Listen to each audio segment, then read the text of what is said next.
घर के बच्चों के मुख में निवाला नहीं है, धर्म पत्नी के मुख में एक निवाला नहीं है, एक निवाला नहीं घर के अंदर। ऐसे कई घर हैं इस भारत की भूमि पर, इस मृत्यु लोक में, पूरे विश्व में ऐसे कई घर हैं जिनके घर में गुजारा करने की भी आफत है।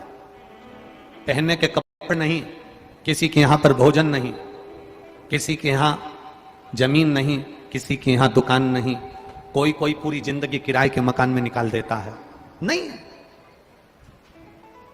मेरा एक निवेदन है, इस कथा को जितने छत्रपति संभाजी नगर के श्रोता भाई बहन श्रवण कर रहे हैं उनसे निवेदन करूंगा, आप हाथ का ठेला लगा रहे हो, सब्जी का ठेला लगा रहे हो, फल का ठेला लगा रहे हो, धक्के की जिंदगी जी रहे हो, दरवाजे पर बैठे हो, कहीं ना कहीं तुम दास्य भाव की जिंदगी जी रहे हो, तकलीफ में जिंदगी जी रहे हो, बहुत दुख की जिंदगी जी रहे हो, बहुत कष्ट की जिंदगी जी रहे हो, उनसे केवल निवेदन करूंगा 3 महीने 2 जगह पर जल चढ़ाना प्रारंभ कर दीजिए, केवल 3 महीने। एक शंकर भगवान के शिवलिंग पर, दूसरा बेलपत्री के पेड़ के नीचे। 2 जगह पर जल चढ़ाना 3 महीने लगातार चालू कर दो, बाबा तुम्हारा हाथ पकड़कर तुम्हें उन्नति की सीढ़ी पर चढ़ा देगा।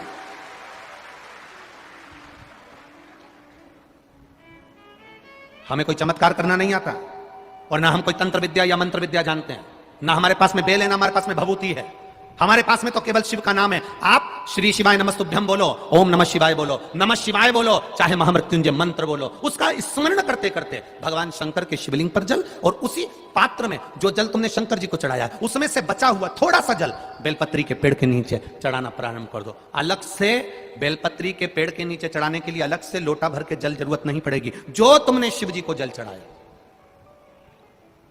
जो तुमने देवाधिदेव महादेव को जल चढ़ाया, बस उसी पात्र का जल शंकर जी को चढ़ाओ, उसमें से बचा हुआ थोड़ा सा जल बेलपत्री के वृक्ष के नीचे चढ़ाना प्रारंभ करना। कौन सा बेलपत्री का वृक्ष? जिसकी छाया आपके ऊपर आ रही हो। शिव महापुराण बड़ी सुंदर बात कहता है, ध्यान दीजिएगा। जिस बेलपत्री का पौधा तुम्हारे सिर का, और ये दोनों हाथ ऊपर कर लो, अपन खड़े हुए और खड़े होकर दोनों हाथ ऊपर करें, इतना बड़ा बेलपत्री का पौधा है, उस बेलपत्री के पौधे की पत्ती को कभी तोड़कर शंकर जी को नहीं चढ़ाना चाहिए। ध्यान रखना, कितना बड़ा पौधा।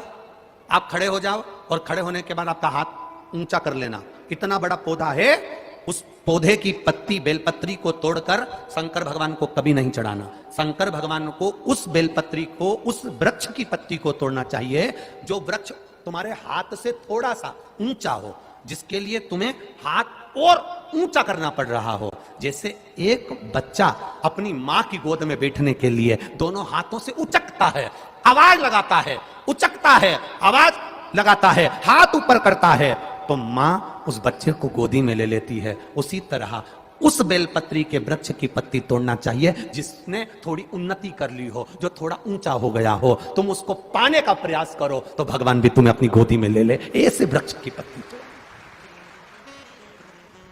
अब तुम छोटा सा पौधा, बिल्कुल जरा सा पौधा, उसी की पत्ती तोड़कर महादेव को चढ़ाओगे, ये श्रेष्ठता नहीं है।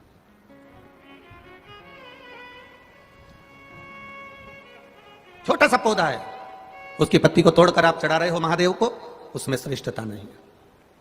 वो छोटा है, जो बड़ा, जिसकी छांव तुम्हारे सिर पर आ जाए, आशीर्वाद जिसका तुम्हारे सिर पर आ जाए, उसके नीचे जाओगे, उसके नीचे आराधना करोगे तो थोड़ा सुख का भान होगा।